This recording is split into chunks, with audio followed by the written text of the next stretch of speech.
मुख्यमंत्री पुष्कर सिंह धामी का दिल्ली दौरा। दोपहर 3 बजे उत्तराखंड सदन पहुंचेंगे सीएम धामी। कई केंद्रीय मंत्रियों से करेंगे मुलाकात।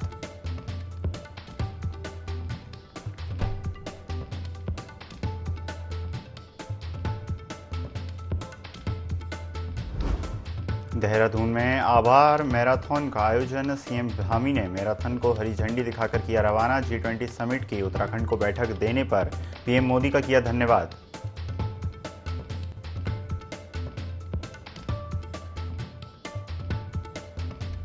देहरादून में रैश ड्राइविंग करने वालों की अब खैर नहीं। चालान के बजाय अब सीधे मुकदमा होगा दर्ज। पुलिस विभाग ने कार्रवाई के लिए बनाई सख्त SOP।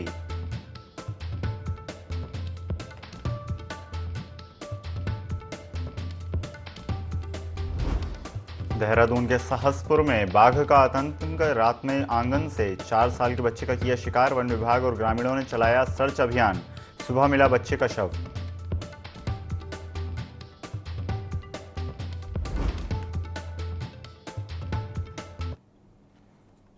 नमस्कार, स्वागत है आपका IND 24 में। मैं हूं आपके साथ ईसा अहमद। उत्तराखंड में प्रस्तावित 2024 राष्ट्रीय खेलों की तैयारी जोर शोर से की जा रही है। हरिद्वार में भी राष्ट्रीय खेलों के तहत कई हॉकी मैच होने हैं, जिसके लिए रोशनाबाद में अंतर्राष्ट्रीय स्तर पर हॉकी स्टेडियम तैयार किया गया है। इस दौरान उत्तराखंड की खेल मंत्री रेखा आर्य हरिद्वार पहुंची, जहां उन्होंने निर्माणाधीन हॉकी स्टेडियम और मल्टीपर्पज हॉल का निरीक्षण किया। इस बीच उन्होंने अधिकारियों को निर्माण कार्य को जल्द पूरा करने के निर्देश दिए।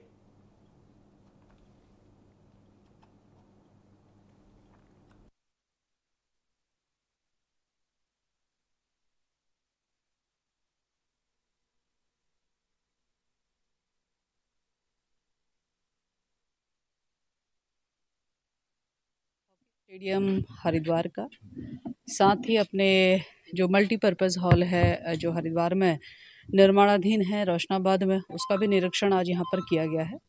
दोनों को निरीक्षण करने का पर्पज़ 2024 में जो नेशनल गेम होने जा रहे हैं उसकी तैयारियों के निमित्त आखिरकार चीज़ें कितनी प्रोग्रेस में आई हैं इसको देखने यहाँ पर पहुँची थी। तो हॉकी स्टेडियम का जो टर्फ है वो तो अभी विभाग को हैंडओवर हो चुका है, जिसमें लगातार पानी के छिड़काव के साथ में वेल मेंटेन्ड है। दर्शक दीर्घा भी लगभग तैयारी की स्थिति में है, लेकिन कार्यदायी संस्था को कहा गया है कि इसमें तेजी करें। मल्टीपर्पज़ हॉल जहाँ की बॉक्सिंग या रेसलिंग होनी है, तो इसकी भी तैयारी काफ़ी हद तक हुई है। तो उम्मीद यही करते हैं कि अक्टूबर माह तक में जो ये कंप्लीट करके विभाग को हैंडओवर करेंगे। केंद्रीय मंत्री भारती पवार पारिवारिक यात्रा पर मसूरी पहुंची, जहां उन्होंने हसीन वादियों का आनंद लिया। मंत्री भारती पवार के मसूरी पहुंचने पर भाजपा कार्यकर्ताओं ने उनका जोरदार स्वागत किया। भारती पवार ने माल रोड पर पैदल चहलकदमी की, साथ ही भाजपा मसूरी मंडल के कार्यकर्ताओं के साथ मुलाकात की।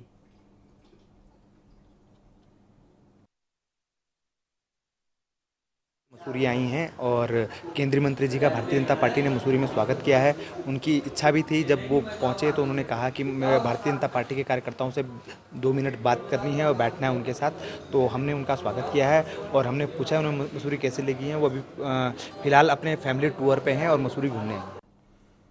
सहसपुर विधानसभा अंतर्गत महमूद नगर गांव में उस दौरान कोहराम मच गया जब घर के आंगन से खेल रहे 4 वर्षीय मासूम को बाघ उड़ा के ले गया। परिजनों ने बाघ का पीछा भी किया, लेकिन बाघ बच्चे को लेकर जंगल में चला गया। परिजनों ने सूचना के बाद वन विभाग और पुलिस की टीम एक्टिव हुई, जिसके बाद वन विभाग और पुलिस की टीमों ने ग्रामीणों के साथ पूरे क्षेत्र की घेराबंदी कर बच्चे का शव बरामद किया। सहसपुर विधानसभा से विधायक सहदेव सिंह पुंडीर सहित वन विभाग, पुलिस, तहसील प्रशासन के अधिकारी घटनास्थल पर पहुंचे और परिजनों को ढांढस बंधाया। DFO कालसी अमरेश कुमार का कहना है कि नरभक्षी हो चुके गुलदार को मारने के लिए वाइल्ड लाइफ चीफ ने अनुमति दी है। तो वहीं सहसपुर विधायक सहदेव पुंडीर का कहना है कि पीड़ित परिवार की हर संभव मदद की जाएगी।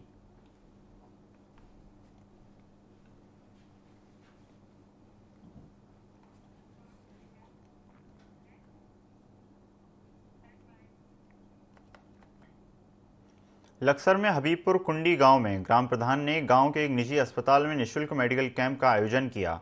इस दौरान कैंप में कई ग्रामीणों ने हिस्सा लिया, जिनका निःशुल्क जांच किया गया। इसके अलावा उन्हें निःशुल्क दवाइयों का भी वितरण भी किया गया। साथ ही बीमार मरीजों को इलाज के लिए मार्गदर्शन भी दिया गया। वहीं इस कार्यक्रम के दौरान लोगों को तंबाकू से जुड़े सेवन से परहेज करने की सलाह दी गई और उसके प्रति जागरूक भी किया गया।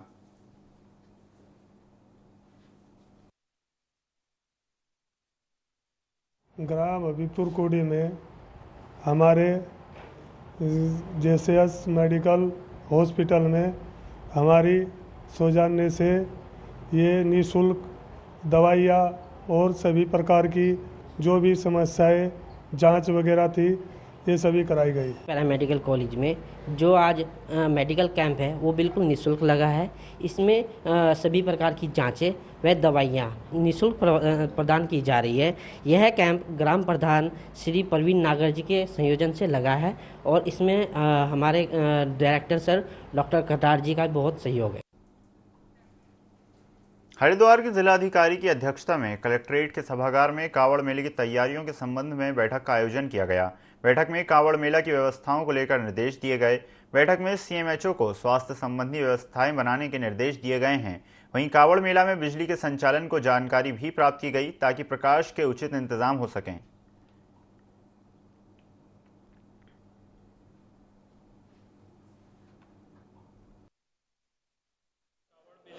इसके पहले 23 को एक बैठक की थी और सभी जो हमारे संबंधित विभाग थे, लाइन डिपार्टमेंट्स थे, उनको 10 दिन का समय दिया था कि वो फील्ड विजिट कर लें और फील्ड विजिट करके कावड़ मेले को भव्यतम कैसे बनाया जा सकता है, ग्राउंड रियलिटी देखी, कितने पैसे की डिमांड किस विभाग की है, इसका एक डिटेल एस्टिमेट दे दें। और आज इसी की कड़ी में इसका पूरा रिव्यू किया गया। सभी विभागों ने बहुत अच्छी एक्सरसाइज की है और सब विभाग ने बताया है कि उन्हें कितने पैसे की आवश्यकता है, क्या क्या काम होने हैं, उसका हम सभी लोगों ने रिव्यू कर लिया है। उम्मीद हमारी ये है कि 15 तारीख से हमारी टेंडर प्रक्रिया शुरू हो जाएगी ताकि जो भी औपचारिकताएँ पूरी होने के बाद 4 या 5 जून से काम प्रारंभ हो जाए, क्योंकि इस बार की कांवड़ यात्रा थोड़ी पहले हो रही है। उसको ध्यान में रखकर हमें टाइम लिमिट का भी ध्यान रखना है और साथ ही साथ मेला भव्यतम हो उसका भी ध्यान रखना है। उस अनुरूप हमारी तैयारियां प्रारंभ हो गई हैं। उधम सिंह नगर के खटीमा में लोग नगरपालिका के ठेकेदार की मनमानी से काफी परेशान हैं। जहां ठेकेदार डोर टू डोर कूड़ा कलेक्शन के बाद नगरपालिका के डंपिंग जोन में पड़े कूड़े के अलाव में आग लगा देता है, जिसकी वजह से कूड़े में आग लगने से जहरीला धुआं सब जगह फैलता है और क्षेत्र में महामारी फैलने का खतरा बना हुआ है। नगरपालिका अधिशासी अधिकारी ने बताया कि इसी मनमानी के चलते ठेकेदार के खिलाफ नोटिस जारी किया गया है और अगर वो नियमों का पालन नहीं करेंगे तो जल्द से जल्द उनको ब्लैक लिस्ट कर दिया जाएगा और उसके ऊपर ठेका निरस्त करने की कार्रवाई भी की जाएगी।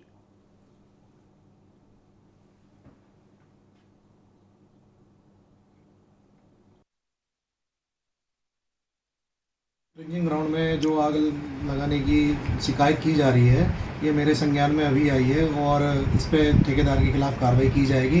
अभी कुछ लोगों ने मुझे फोटोग्राफ्स भी दिखाए हैं जिसमें आग लगी है, लेकिन उसकी 2 कंडीशन हो सकती है, या तो मेथेनाइजेशन भी हो सकता है या फिर कर्मचारियों के द्वारा ज़बरदस्ती आग लगाई जा रही थी। उन कर्मचारियों के खिलाफ कार्रवाई की जाएगी, उन्हें हटाया जाएगा और ठेकेदार को नोटिस दिया जा रहा है। उसमें यदि वो अग्रिम 2 दिनों में अपना स्पष्टीकरण नहीं देता है तो वो टेंडर कैंसिल करने की प्रक्रिया भी की जाएगी। जिला हरिद्वार में शराब के ठेके पर आए दिन ओवर रेटिंग के मामले सामने आते रहते हैं। इसको देखते हुए डीईओ प्रभाशंकर मिश्रा ने शराब के हर ठेके पर रेट लिस्ट लगाने के आदेश दिए हैं। जानकारी के अनुसार डीईओ प्रभाशंकर मिश्रा ने आदेश दिए हैं कि यदि ओवर रेटिंग की शिकायत पाई जाएगी तो उस पर उचित कार्रवाई की जाएगी।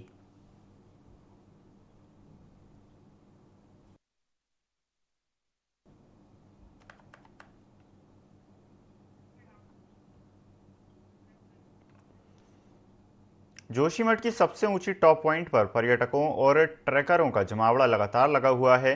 सैलानियों और ट्रैकरों की यहां पहली पसंद बन चुका है। पांगरचूला स्नो पीक को समिट करने और नीचे स्काइंग करने का आनंद अलग ही हो रहा है। 14,000 फीट ऊंची पांगरचूला पीक इन दिनों बर्फ से ढकी हुई है, लिहाजा यहां स्नो ट्रैक के साथ पर्वतारोहण और स्कीइंग का मजा भी लिया जा सकता है।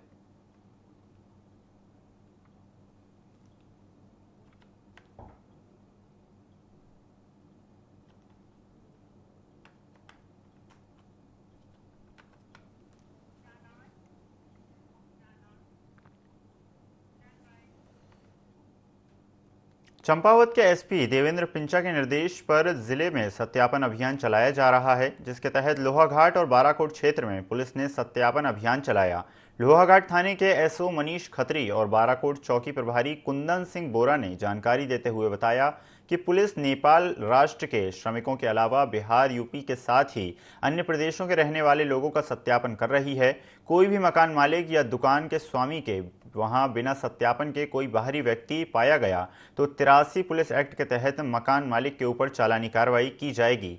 पुलिस के इस फरमान के बाद लोगों ने लोहाघाट थाने में जाकर अपना सत्यापन कराना शुरू कर दिया है।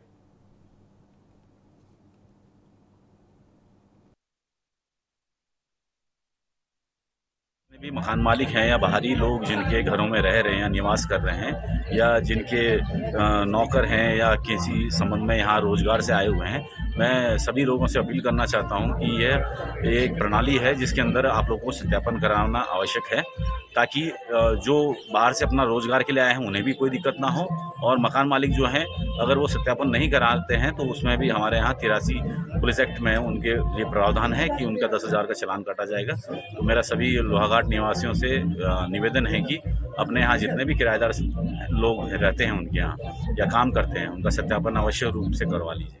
पर्यटन सीजन शुरू होने पर भी माल रोड सुधारीकरण का काम पूरा नहीं हुआ है, जिससे Mussoorie traders and welfare association ने 2 पोस्टर जारी किए हैं जिसमें पर्यटकों को हो रही असुविधा के लिए क्षमा याचना की गुजारिश की जा रही है। एसोसिएशन के अध्यक्ष रजत अग्रवाल के नेतृत्व में कुलड़ी क्षेत्र में खुली माल रोड पर 2 पोस्टर लॉन्च किए गए हैं जिसमें पर्यटकों को हो रही असुविधा के लिए खेद व्यक्त किया गया है।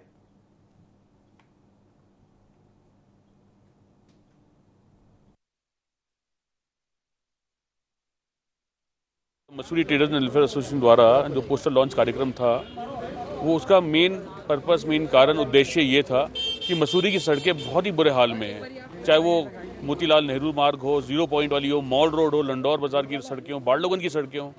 इसी संदर्भ में हमने प्रशासन से बात करी। प्रशासन ने 30 अप्रैल तक का समय दिया, पर किसी कारणवश समय सीमा में कार्य जब पूरा नहीं हो पाया तो हमने निवेदन करा प्रशासन से कि सीमा में जल्द से जल्द सीजन शुरू होने से पहले कार्य हो जाए।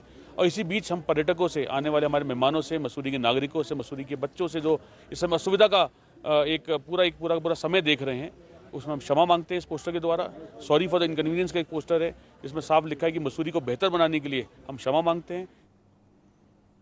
सेलाकुई थाना क्षेत्र के अंतर्गत औद्योगिक क्षेत्र अंबर कंपनी में उस वक्त हड़कंप मच गया जब मजदूरों और ठेकेदारों के गुर्गों के बीच झड़प हो गई। मामूली कहासुनी को देखते ही देखते हिंसक रूप ले चुकी थी। अपने ओवर टाइम के भुगतान सहित अन्य मांगों को लेकर मजदूर अंबर कंपनी पहुंचे थे। ठेकेदार और कंपनी प्रबंधन ने मजदूरों की लोहे की रॉड और लाठी डंडों से पिटाई कर दी। मजदूरों को पीटा गया जिससे कई मजदूर गंभीर रूप से घायल हो गए। मजदूरों ने कंपनी प्रबंधन और ठेकेदार के खिलाफ सड़क पर प्रदर्शन किया। घायल हुए मजदूरों को लेकर उनके साथी उन्हें थाने लेकर पहुंचे, जहां मजदूरों की तहरीर पर ठेकेदार और कंपनी प्रबंधन के खिलाफ मुकदमा दर्ज कर लिया गया है। थाना अध्यक्ष मोहन सिंह ने कहा कि प्रकरण की जांच पर घटना में शामिल सभी लोगों के खिलाफ कार्रवाई की जाएगी।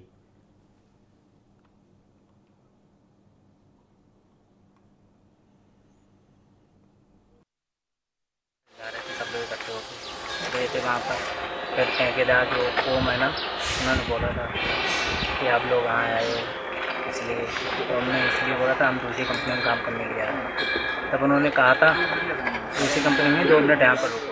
जो HR थे कंपनी के और ठेकेदार थे गुरुदेव, इन लोगों को मार रहे थे तो बीच बचाव के लिए मैं चला गया तो उनने मुझे भी मारने की कोशिश की और एक हाथ मेरे भी पड़ गई, जिसके कारण मैं पुलिस में आया, मगर अभी तक हमें कोई इंसाफ नहीं मिला है। पूरा स्टाफ था, HR से लेके जितने भी वहाँ मेडिकल ट्रीटमेंट देने के लिए जो होते हैं, सब लोगों ने मारा है सर। सबके पास लोहे की रॉडें थी, प्लास्टिक के पाइप थे, सब चीज़ थी सर। अभी हमारे पास कंप्लेन आ रखी है, मुलायम सिंह नाम के मजदूर ने कंप्लेन दे रखी है कि उनको और उनके साथियों को लेबर कॉन्ट्रैक्टर के द्वारा सिविल एरिया में मारपीट की गई है। काम के पैसे के एवज को लेकर शायद कोई झगड़ा था, तो कंप्लेन आ रही है तो हम जांच करके मुकदमा करेंगे। हमारे पास शायद 5-6 के मेडिकल आ रहे हैं, ज़्यादा नहीं, लेकिन काफ़ी लोगों के नाम है उसमें, वो इन्वेस्टिगेशन करें। उत्तरकाशी में मौसम ने एक बार फिर करवट बदल ली है। जनपद मुख्यालय में हल्की बारिश शुरू हो गई है, वहीं यमुनोत्री धाम में बर्फबारी जारी है। साथ ही गंगोत्री धाम में भी बारिश लगातार हो रही है।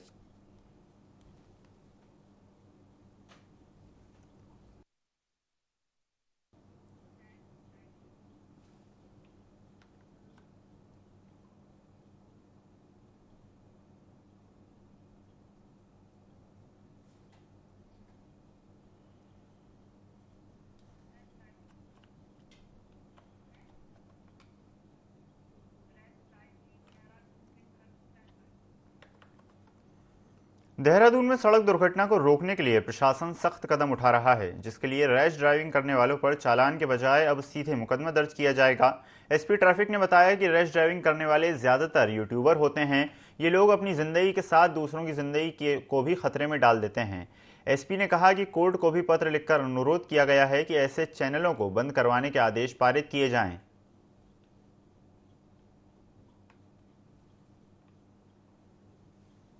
स्पेशली जो बाइकर्स द्वारा की जाती है उसको लेके बहुत सारे कंप्लेंट्स हमारे पास आ रहे हैं। इसमें जो इंटरनल एसओपी हमने की है उसमें जनवरी की तर्ज पर जो हमने सोशल मीडिया टीम का गठन किया था वो टीम का हम फिर से गठन किया जाएगा।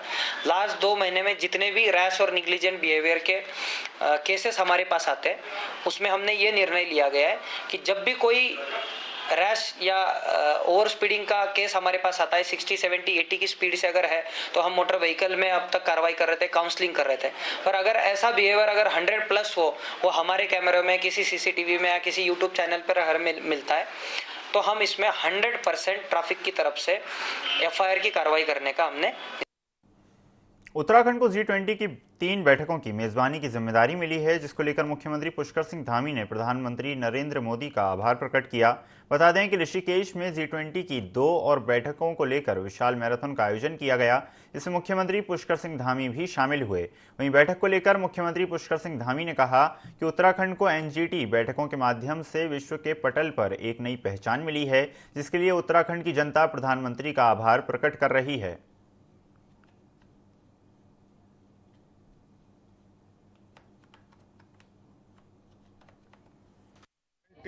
समिट आयोजित होने पर आज थैंक यू मैराथन का आयोजन यहाँ पर किया गया है और इसमें हजारों प्रतिभागियों ने मैराथन में भाग ले रहे हैं, दौड़ लगा रहे हैं और मोदी जी का धन्यवाद कर रहे हैं, क्योंकि मोदी जी के कारण से सबसे पहले तो हमारे देश को G20 की अध्यक्षता मिली, यानी कि लीडरशिप पूरे विश्व की हमको मिली है, G20 की मिली है। उसके लिए मोदी जी का अभिनंदन है और साथ में उत्तराखंड को भी, हमारे राज्य को पहली बार इतनी बड़ी जो विश्व स्तरीय बैठक हो रही है, समिट हो रही है, उस बैठक की 3 महत्वपूर्ण जो मीटिंग्स हैं वो उत्तराखंड को मिली है। हम मोदी जी का अभिनंदन करते हैं, धन्यवाद करते हैं। उनके कारण से आज पूरे दुनिया के अंदर उत्तराखंड को भी लोग कहीं ना कहीं जानेंगे, समझेंगे, हमारी विरासत को, हमारी संस्कृति को, हमारे यहाँ की मातृशक्ति के द्वारा किए हुए कामों को और हमारे जो वैशिष्ट हैं, हमारी विशेषताएं हैं, वो सब पूरे विश्व के अंदर जाएंगी और इसके कारण से विश्व के अंदर हमारे उत्तराखंड को और पहचान सशक्त रूप से मिली।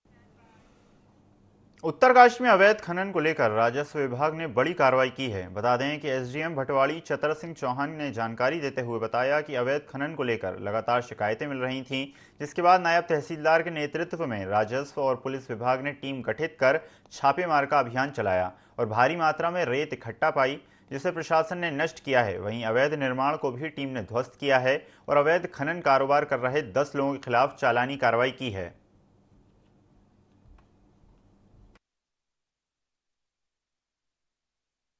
डिवीजन भटवाड़ी अंतर्गत अवैध खनन नहीं हो रहा है। पहली बात मैं आपको बता दूं, चुगान हो रहा है, जो कि घोड़ा खच्चरों के माध्यम से होता है कई स्थानों पर, और इसके लिए हम निरंतर इसमें जो है परिवर्तन की कार्रवाई भी करते रहते हैं। चलानी कार्रवाई होती है, कहीं जो रास्ते अवैध रूप से बनाए जाते हैं उनको हम लोग तोड़ देते हैं। तो ये निरंतर प्रक्रिया है, कार्रवाई चलती रहती है।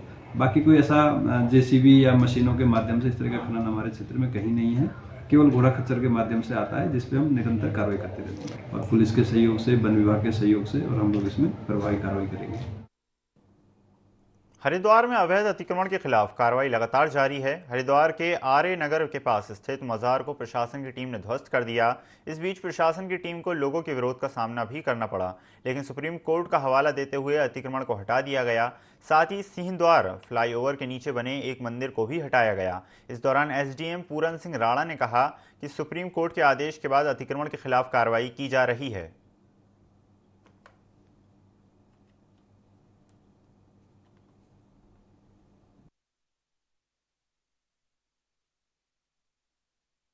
उत्तराखंड 2018 में सुप्रीम कोर्ट ने ये कहा है कि अगर कोई भी इंक्रोचमेंट रास्ते में है तो उसको हटाया जाए। सेम यही हाई कोर्ट का ऑर्डर है मनमोहन लखेड़ा बनाम सरकार में कि जितने भी लोगों के आने जाने के रास्ते हैं तो उसको उस इंक्रोचमेंट को रिमूव किया जाए। तो आज जो स्ट्रक्चर चाहे वो हिंदू से जुड़ा है चाहे मुस्लिम से जुड़ा है।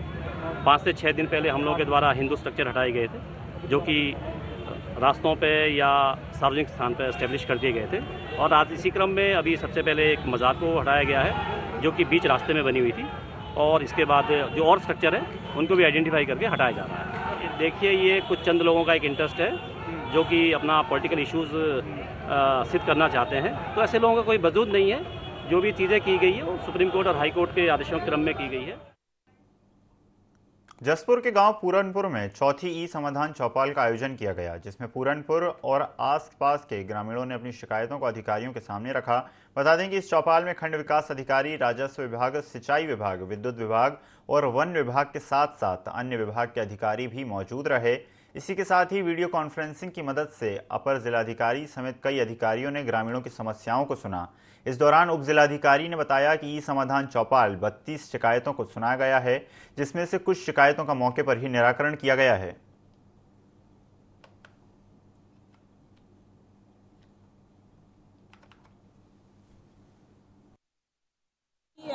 ई चौपाल थी जो यहाँ पर पूरनपुर में की गई थी डीएम सर की अध्यक्षता में। तो इसमें टोटल 32 शिकायतें आई थी, जिसमें कि कुछ शिकायतें तो मौके पर ही एडीएम सर द्वारा उसका निस्तारण कर दिया गया था और अभी संबंधित विभागों को भी हमारे द्वारा प्रेषित किया जाएगा। कुछ शिकायतें जो सिंचाई विभाग से थी, ये संज्ञान में आ रहा था कि यूपी की है, तो उनको भी प्रेषित कर दिया जाएगा। और अभी वर्तमान में जितनी भी शिकायतें हैं जो अभी इस स्तर पर नहीं हो पाई है, तो उनको हम लोग उच्च अधिकारियों को प्रेषित कर देंगे। कि इसमें तो जो अगर कहा जाए तो सिंचाई विभाग की सबसे ज़्यादा शिकायत थी, क्योंकि यहाँ पर जो नहर है वो यूपी बॉर्डर से लगती हुई है, तो इसी की शिकायत ज़्यादा थी। लगातार सुना जाएगा, क्योंकि यहाँ पर पिछले वर्ष भी लगातार ई चौपाल की गई थी और इस बार का भी रोस्टर जारी हो गया है, जिसमें कि सबसे पहले जसपुर से शुरुआत की गई है। लक्सर के रोड़गी मार्ग पर स्थित एचआर डिग्री कॉलेज में चौपाल कार्यक्रम का आयोजन किया गया, जिसमें लोकसभा सांसद डॉक्टर रमेश पोखरियाल निशंक ने शिरकत की। बता दें कि संस्कार सेवा समिति के द्वारा चौपाल कार्यक्रम का आयोजन किया गया था, जिसमें लोगों के स्वास्थ्य और पोषण को लेकर चर्चा की गई। इस दौरान मुख्य अतिथि डॉक्टर उमर सैफ और बीजेपी के जिला अध्यक्ष संदीप गोयल के अलावा कई वक्ताओं ने भी कार्यक्रम में अपना संबोधन प्रस्तुत किया।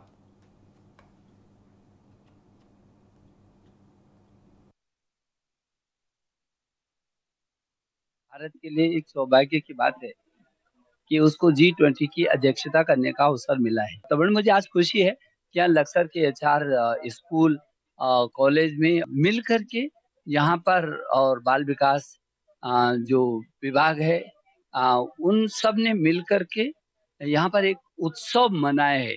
ये आत्मनिर्भर भारत की, एक गांव में बसता आत्मनिर्भर भारत।